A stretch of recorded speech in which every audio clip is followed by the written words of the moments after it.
Împotriva bătrâneții trebuie să luptăm ca și cum ar fi o boală. Faptul că suntem înconjurați de o aură și că suntem hrăniți prin energia universală este acum dovedit științific, prin fotografia chiliană. S-a demonstrat, de asemenea, că aura unui tânăr arată altfel decât aura unui bătrân, a unui om sănătos altfel decât cea a unui bolnav. Această energie universală influențează funcțiile sistemului endocrin. Hormonii produși de aceste glande reglează toate funcțiile corpului.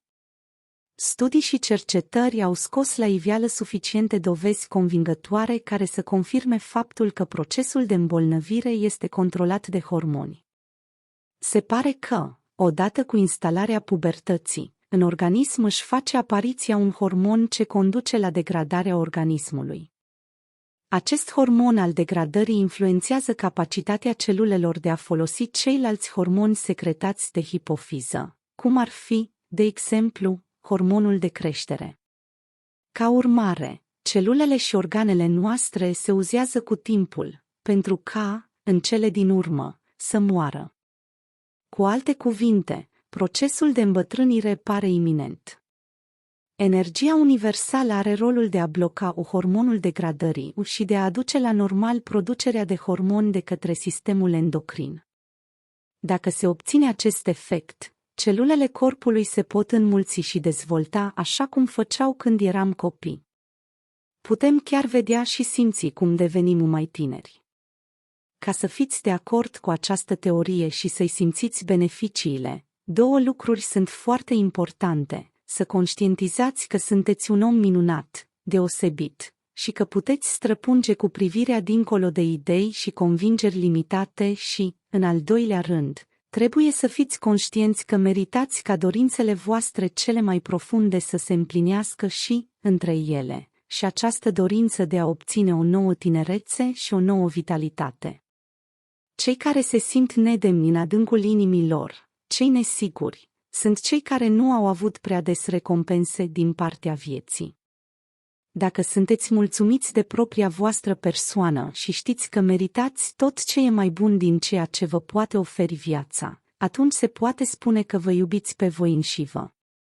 Acest lucru vă dă dreptul să vă simțiți bine așa cum sunteți, ceea ce face ca procesul de întinerire să fie în mod considerabil accelerat.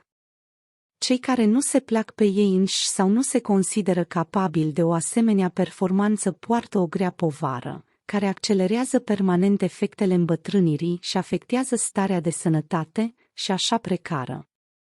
Peste tot în lume și-a simțit făcută prezența un suflu metafizic, iar oamenii au început să fie preocupați de descoperirea acestor secrete. Mulți și-au dat seama că noi suntem marele câmp de antrenament al acestor secrete. Ceea ce se întâmplă în propriul nostru organism oglindește întreaga lume. Microcosmosul nostru este reflectarea în mică a macrocosmosului pe care doar îl intuim. Pe măsură ce oamenii au urmărit, cu deznădejde, cursul implacabil al nașterii, al îmbătrânirii și al morții, a crescut în ei dorința de a căuta o ieșire din acest tipar. De ce îmbătrânim? De ce celulele noastre nu se regenerează la nesfârșit? De ce organismul se degradează, ajungând în cele din urmă la moarte? Toți sfinții și marii maestri spirituali știau răspunsul. Știau că organismul se află în schimbare, în trecerea de la formă la lipsa de formă. Știau că aceste două stări ale existenței se influențează reciproc pentru a menține viața. Energii nevăzute stau la baza tuturor lucrurilor și a dezvoltării lor. Există numeroase mijloace de a amplifica acest flux de energie care circulă pe lângă și prin corpul fizic, material, în așa fel încât întreaga rețea a organismului să întinerească. Poate într-o zi, inginerii și fizicieni vor descoperi un dispozitiv special care să facă asta. Presupun că până acum nici nu au bănuit că ar exista o astfel de posibilitate. Totuși, există o cale de scăpare, a existat mereu. Bătrânețea nu înseamnă neapărat sfârșitul, nu reprezintă în niciun caz o consecință implacabilă a trecerii prin viață. Este pur și simplu o repercursiune a retragerii noastre din corpul fizic. Dacă nu învățăm să intrăm în contact cu subconștientul nostru, acesta nu realizează potențialul lui de organism luminos. Odată conștientizată această capacitate de organism luminos condus de legi cosmice mai înalte, imperceptibile deocamdată, convingerea eronată conform căreia omul nu poate împiedica degradarea organismului, va dispărea. Știința a făcut progrese în acest sens.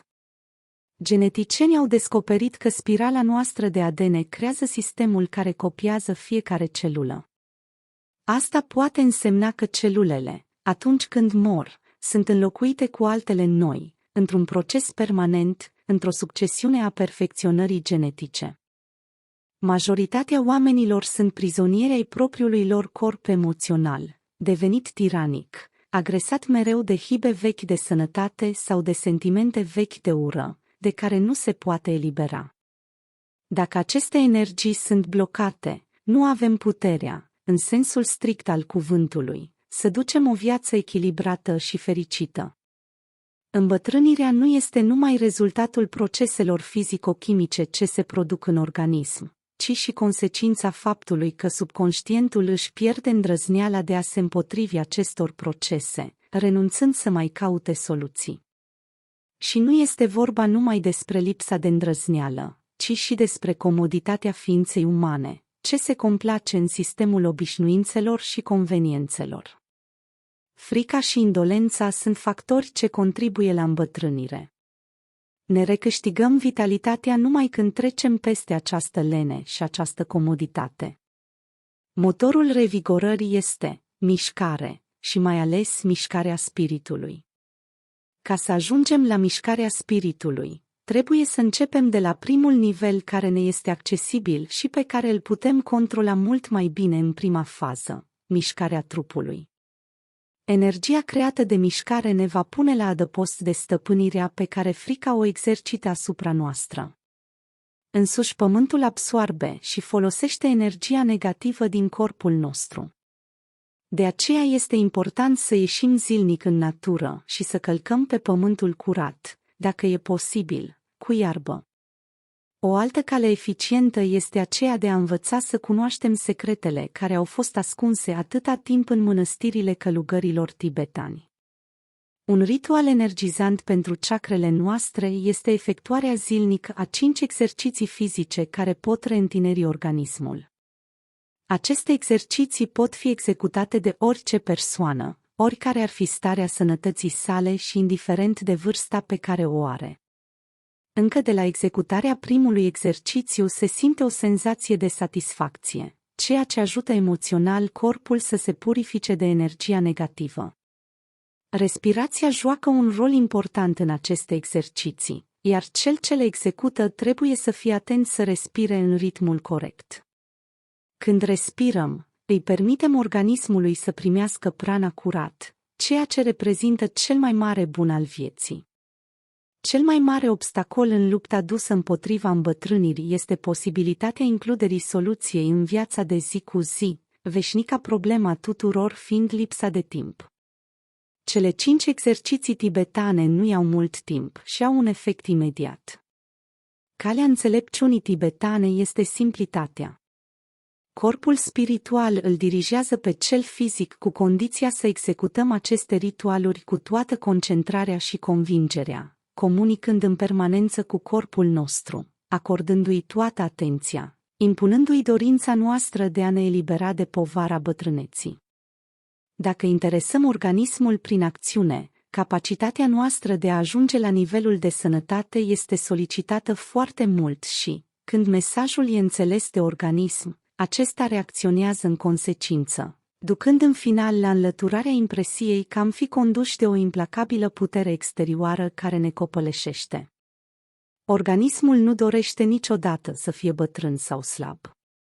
Energia creată de mișcare ne va pune la adăpost de stăpânirea pe care frica o exercită asupra noastră. Veți vedea că aceste ritualuri extraordinare vă vor duce pe calea propriului eu, trezind la o nouă viață atât corpul vostru fizic, cât și cel emoțional, mental și spiritual, unindu-le unul cu celălalt, într-un punct pe care îl veți considera centrul propriei ființe, Și asta pentru că cele 5 exerciții tibetane vă vor activa toate chakrele corpului și le vor aduce pe toate la aceeași viteză de rotație. Hindușii numesc centrii de energie ai corpului chakre. Chakrele se află în zona glandelor endocrine, având poziții, în parte, schimbate. Fiecare din aceste 7 chakre are o anumită legătură cu una din cele 7 glande importante ale sistemului endocrin, iar funcția lor este aceea de a stimula producerea de hormoni ai glandei respective. Astfel, prima chakră este legată de glanda suprarenală. A doua chakră, de glanda sexuală. A treia, plexul solar, de pancreas. A patra chakră are legătură cu venca biliară. A cincea chakră e legată de glanda tiroidă. A șasea chakră, al treilea ochi, este în legătură cu hipofiza, situată în partea anterioară a bazei creierului și a șaptea și cea mai de sus chakră, este legată de glanda pineală, situată în partea posterioară a bazei creierului. Chakra glandei pineale, aflată în legătură cu creștetul capului, are o importanță deosebită asupra conexiunii energetice a corpului cu cosmosul. Într-un organism sănătos, fiecare dintre aceste chakre se învârte cu o viteză foarte mare, creând astfel posibilitatea ca energia vitală, numită prana, sau energia eterică, să străbată întreg sistemul endocrin. Dacă una sau mai multe chakre se învârt mai încet, atunci fluxul de energie este blocat sau împiedicat să curgă în tot corpul, acest lucru ducând la îmbătrânire și la pierderea sănătății. În mod obișnuit, în cazul unei persoane sănătoase, aceste chakre depășesc dimensiunea corpului, în timp ce la o persoană bolnavă sau slăbită, acestea abia dacă străbat suprafața corpului. Cea mai bună metodă de a recâștiga tinerețea, sănătatea și vitalitatea este de a determina aceste centre de energie să se învârtă din nou cu viteză normală. Aceste 5 exerciții simple tibetane reușesc să restabilească această situație. Fiecare dintre ele este folositor, dar, pentru a obține cele mai bune rezultate, trebuie executate toate 5. Preoții lama le numesc ritualuri, nu exerciții, pentru că se execută încet, concentrat și respirând atent. Iată cum se procedează. Primul ritual are ca scop creșterea vitezei de rotire a chakrelor. Procedeu. Stați în poziție de drepți și întindeți brațele înainte, paralel cu solul. Apoi, duceți brațele lateral și începeți să vă învârtiți în jurul propriei axe, până vă cuprinde o ușoară amețeală. Un lucru e important, trebuie să vă învârtiți în sensul acelor de ceasornic. Corpul e centrul ceasului, iar brațele sunt limbile ceasului, deci de la stânga la dreapta. Majoritatea adulților nu se vor putea învârti la început decât de vreo 5-6 ori, înainte să-i apuce tare amețeala.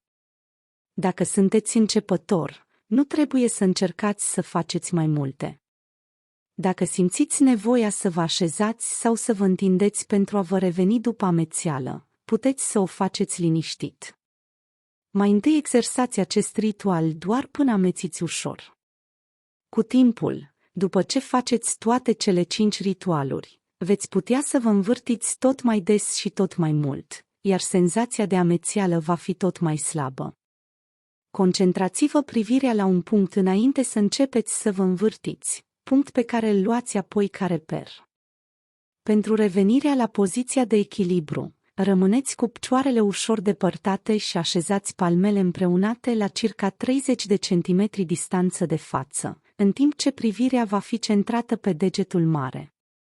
Acest exercițiu poate fi executat la începutul, dar și la sfârșitul celorlalte 4 exerciții. Rotirea în sensul acelor de ceasornic întărește câmpul aurei atât de mult, încât el începe să transmită semnale în exterior și putere de viață în corpul fizic. Rezultatul este, într-adevăr, o sănătate bună și o deosebită putere de decizie, toate acestea prin perceperea celulară a noilor niveluri energetice. Prin creșterea frecvenței rotirilor chakrelor se accelerează câmpul aurei noastre, în așa fel încât subconștientul nostru se deplasează spre un câmp ridicat de cunoaștere. Lipsa de mișcare indusă de depresii și nehotărâre le conservă. Atunci când avem la dispoziție o cantitate mare de energie, suntem capabili să simțim puterea hotărâtoare care se instaurează în noi. Celulele încep să lucreze ca și când ar fi o parte a unui corp tânăr ce vibrează. În acest mod sunt stimulate toate sistemele de reglare ale organismului, sistemul endocrin, cel circulator, aparatul digestiv, sistemul respirator și așa mai departe. Acest mod de fortificare a organismului are capacitatea de a modifica nivelul biochimic al enzimelor și hormonilor. Cu toții știm că vitalitatea hormonilor influențează puternic sentimentul nostru de sănătate și chiar stabilitatea noastră emoțională. Dervișii se rotesc de 12 ori sau cel mult 21 de ori, destul pentru a stimula centrele de energie să intre în acțiune. Al doilea ritual. Procedeu. Stăm întinși pe podea, cu fața în sus, pe un covor gros sau o suprafață moale. Puneți mâinile pe lângă corp, cu palmele pe podea și degetele lipite unul de celălalt. Ridicați capul de pe podea și puneți bărbia în piept. Ridicați în același timp picioarele până ajung la poziția verticală. Spatele rămâne în întregime pe podea. Dacă este posibil, mișcați picioarele până ajung în dreptul capului. Genunchii trebuie să fie întinși. Coborâți apoi concomitent capul și picioarele, încet, înapoi pe podea. Relaxați toți mușchii, după care repetați ritualul, fără să vă supra-solicitați. De fiecare dată când repetați exercițiul, păstrați ritmul de respirație. Inspirați adânc atunci când ridicați capul și picioarele, expirați atunci când le așezați înapoi pe podea. Între reluări, în timp ce vă relaxați mușchii, respirați în același ritm. Atenție! Nu ridicați picioarele în același timp cu spatele, pentru că acest lucru ar slăbi mult spatele. Este important să fim atenți ca, pentru început, întregul spate să rămână lipit de podea și numai picioarele să fie ridicate. Și acest exercițiu se poate repeta până la maximum 21 de ori. Al treilea ritual. Acest ritual trebuie făcut imediat după al doilea. Procedeu. Stând cu corpul drept, așezați-vă în genunchi, ținând degetele de la picioare în poziție verticală. Mâinile trebuie să fie ținute lateral, îndreptate înspre spate, pe quadricepsul femural. Aplecați capul și ceafa în față și trageți bărbia în piept. Lăsați apoi cu grijă capul pe spate, îndoindu-vă în același timp spatele spre înapoi, astfel încât coloana vertebrală să fie cambrată. În timp ce vă lăsați spre spate, sprijiniți-vă cu brațele și mâinile de quadricepsul femural sau de bazin. Întoarceți-vă apoi la poziția inițială, după care reluați ritualul.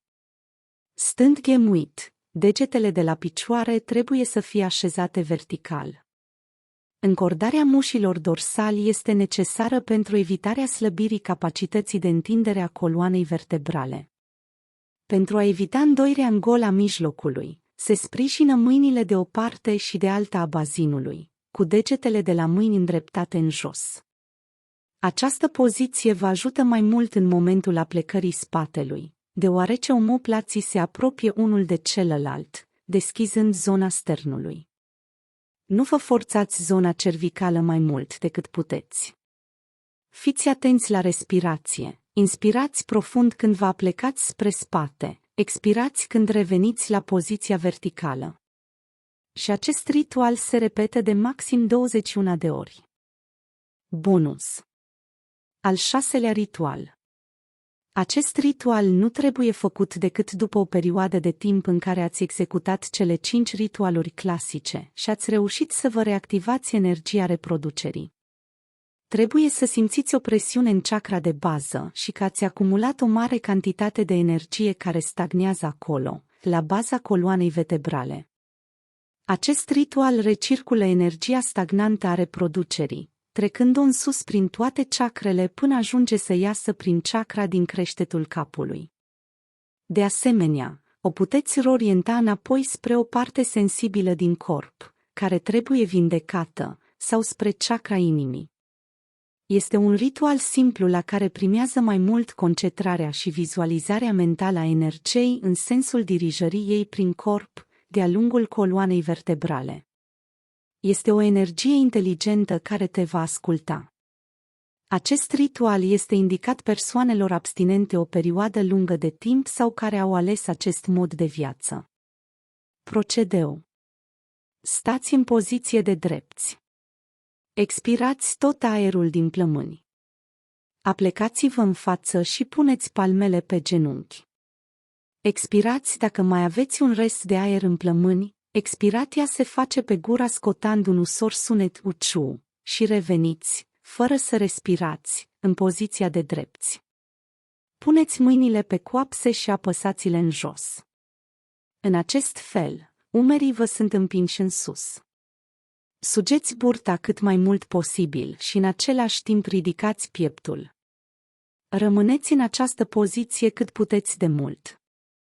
În momentul în care sunteți obligați să respirați, faceți acest lucru trăgând aer pe nas.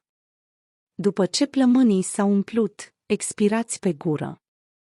Când expirați, relaxați-vă brațele și lăsați-le să atârne liber pe lângă corp. Respirați apoi de mai multe ori, adânc, pe gură și pe nas și expirați în același fel. Din punct de vedere al vizualizării energiei și a circuitului ei în corp, având în vedere că este totuși un ritual yoga și nu un exercițiu de gimnastică, procedați astfel. Contractați fesele în zona chakrei de bază și imaginați-vă cum energia urcă sus de la bază, trece prin celelalte chakre, urmând șira spinării prin spatele vostru, până la ceafă. Aplecați-vă în față, expirând pe gură în timp ce scoateți ușor sunetul uciu și puneți mâinile pe genunchi ușor îndoiți. Dacă mai aveți un rest de aer în plămâni, aplecați-vă până jos. Vă imaginați cum energia curge peste cap în jos, ți este trasă și absorbită de mama pământ. În acest moment puteți să o direcționați și către o parte a corpului și să nu o trimiteți către pământ.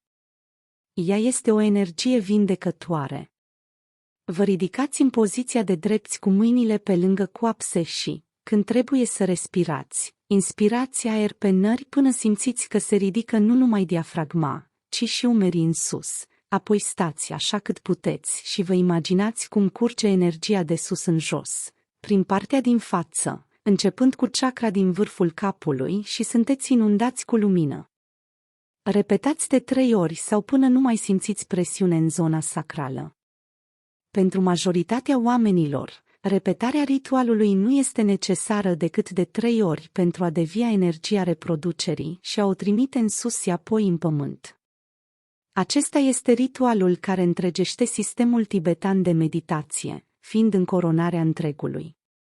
Diferența dintre cei care au o viață intimă activă și cei care nu au, dar practică acest ritual, este că primii fac un schimb de energie la nivelul primei chakre pentru obținerea echilibrului, în timp ce ultimii o trec prin toate chakrele și o aruncă în sus.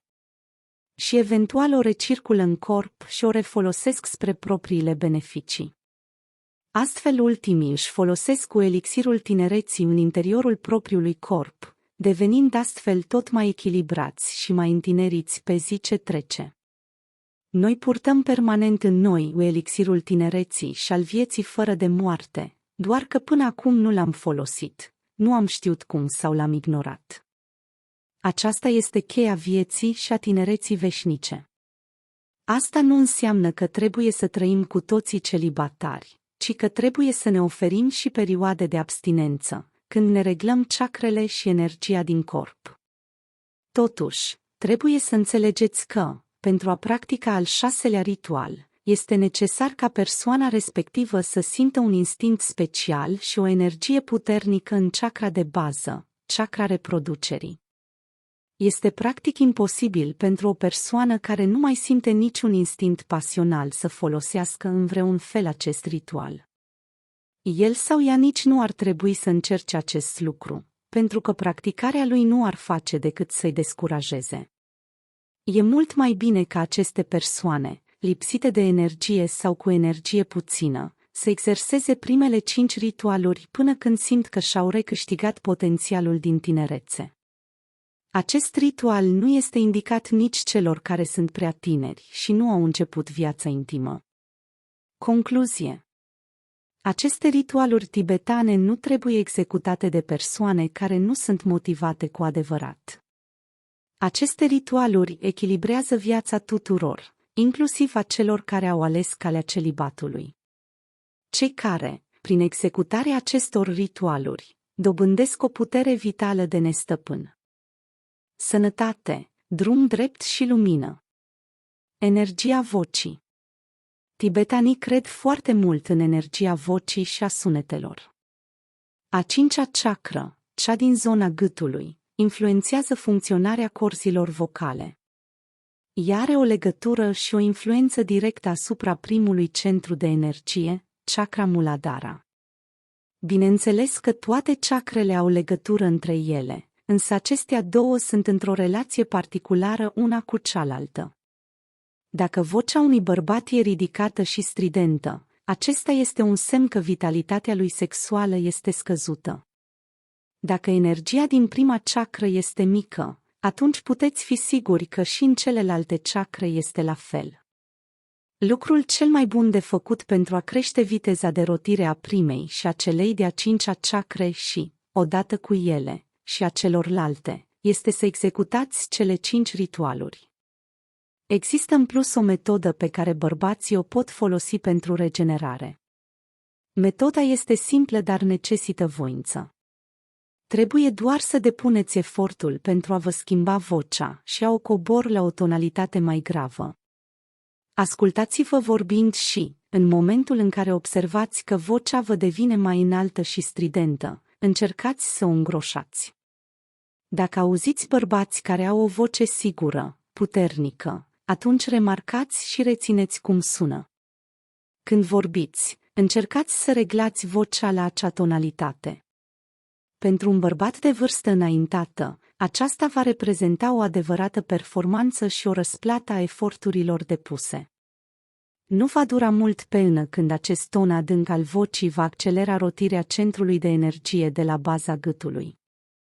Acesta va duce la creșterea vitezei de rotire a energiei din chakra de bază, Muladhara, care este poarta organismului, către energia vitală. Dacă această energie se rotește cu viteză mai mare, deplasându-se spre părțile superioare ale corpului, atunci centrul de energie din zona gâtului va căpăta o viteză de rotație și mai mare, ajutând astfel ca vocea să devină mai gravă. Vocea gravă va stimula din nou activitatea chakrei de bază și astfel se închide un cerc al influențelor reciproce. Pe un bărbat tânăr, acest exercițiu, al coborârii tonalității vocii, îl va ajuta să-și păstreze virilitatea, iar pe cel de vârstă înaintată să-și o redobândească. Iată un exercițiu care vă poate ajuta și mai mult. Atunci când sunteți singur, astfel încât să nu-i deranjați pe alții, exersați cu voce înceată, în parte pe nas, următoarele sunete min, mim, min. Repetați mereu, coborând treptat vocea spre un ton cât mai scăzut, până ajungeți la cel mai grav sunet posibil. Este foarte eficient dacă faceți acest lucru dimineața, când vocea este mai groasă.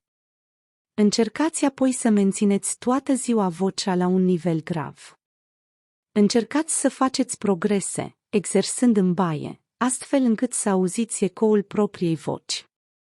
De asemenea, vă puteți înregistra la microfon și apoi să vă ascultați vocea. Puteți căuta înregistrări pe internet și să vorbiți odată cu o voce puternică și cu tonalitate joasă, până vă obișnuiți.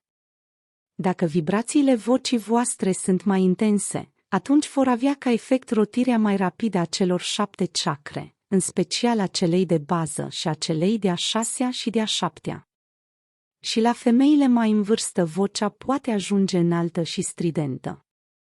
Vocea unei femei este mai subțire decât a unui bărbat, de aceea nu trebuie să încerce să coboare vocea atât de mult încât să semene celei bărbătești.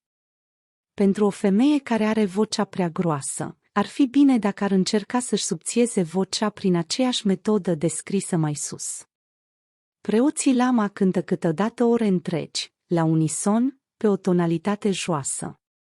Nu cântatul propriu-zis este important sau cuvintele acestuia, ci vibrațiile vocii și efectul lor asupra celor 7 chakre. Preoții Lama au descoperit că frecvența vibrațiilor sunetelor ohmememe este foarte puternică și eficientă. Atât bărbații, cât și femeile vor descoperi că este foarte folositor să repete aceste sunete, măcar de câteva ori în fiecare dimineață. Și mai bine ar fi dacă le-ați repeta de mai multe ori pe zi, de câte ori vă aduceți aminte și aveți ocazia. Exercițiu. Umpleți-vă plămânii cu aer și expirați, stând drept, încet, pentru a scoate un OHMM lung. Împărțiți respirația în 2 timpi, primul pentru OH și al doilea pentru MMM. Simțiți sunetul OH vibrând la nivelul cutiei toracice și sunetul MMM vibrând în cavitatea nazală. Nu uitați că acest exercițiu simplu contribuie la activarea celor 7 chakre, că de la bun început veți simți efectul lui binefăcător. Nu uitați, de asemenea, că vibrațiile vocii sunt extrem de importante și că atenția voastră trebuie să se îndrepte spre corecta lor executare și nu spre felul în care cântați sau modul în care sună melodia. Distruge. Gândurile sunt o putere uriașă, ele pot să vă controleze viața, să vă modeleze caracterul și chiar să vă determine destinul. De aceea se spune că omul este stăpânul propriului său destin. Gândurile sunt și ele tot energie. Anumite gânduri se pot transforma în energie direcționată, iar această performanță se poate realiza cu ajutorul afirmațiilor. Afirmațiile sunt gânduri conștiente, care vizează un efect pozitiv ce inspiră și eliberează. Cu ajutorul afirmațiilor se poate direcționa energia eliberată. Gândurile sunt o forță dinamică. Orice gând pornit din mintea ta creează o anumită vibrație, iar această vibrație se propagă în eter. Ea nu va muri odată cu producerea gândului, ci se va transmite de la o persoană la alta și va influența, în funcție de forța emiterii sale, sute și mii de alte vieți. Dacă rezultatul imediat va putea fi cunoscut de fiecare individ în parte, observându-și propria existență, consecințele majore ale gândurilor sale nu le va putea cunoaște, căci gândurile sale pun în mișcare forțe uriașe. Iată de ce vă sfătuiesc să acordați atenție maximă gândurilor pe care le creați și le emiteți. În primul rând, nu lăsați gândurile negative să vă domine viața. Detașați-vă de întâmplările din trecut și chiar din prezent care v-au afectat negativ. Nu uitați că totul e trecător și nu știți cărei karme se datorează ceea ce vi se întâmplă. Eliminați toate trăirile și gândurile negative din conștiința voastră. Dacă nu sperați să reușiți, folosiți în acest sens codul vindecării despre care puteți citi aici. Autovindecarea cu ajutorul energiei. Codul vindecării. Când vedeți că iar vă încearcă gânduri negative, înlăturați-le imediat. Considerați-le obiecte pe care le aruncați la spate, din mers.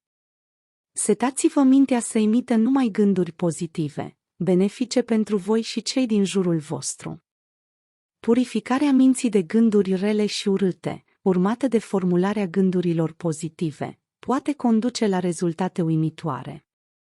Gândurile de ură, gelozie, egoism, produc imagini distorsionate în mentalul fiecăruia, pervertesc intelectul și conduc la întunecarea înțelegerii și la confuzie.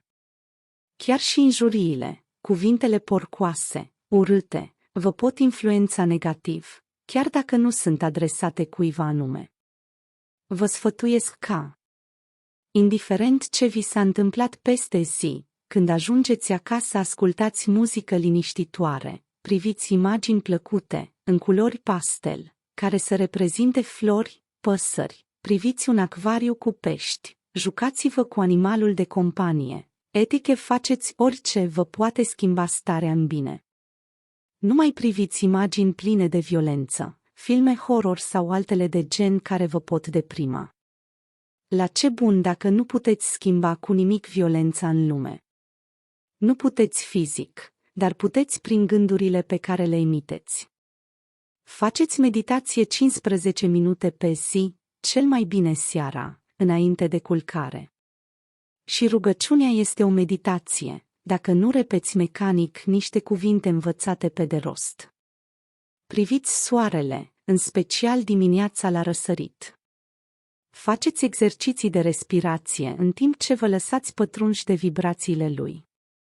Creați-vă propriile afirmații pozitive. Este imperios necesar să evitați negarea. Formați-vă gânduri pozitive pe care să le urmați ca și când ar fi o dorință care tocmai s-a împlinit.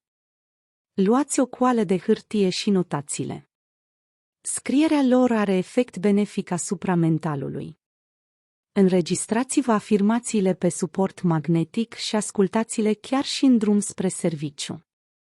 Nu-i așa că Verbi ne dispune auzindu-vă zicând că viața e frumoasă și merită trăită, tocmai când sunteți cel mai nervos sau trist sau urâcios la volan? Nu e și nostim în același timp? Cântați și dansați singur acasă de câte ori aveți timp și dispoziție. Vă va ajuta mult. Sănătate și lumină!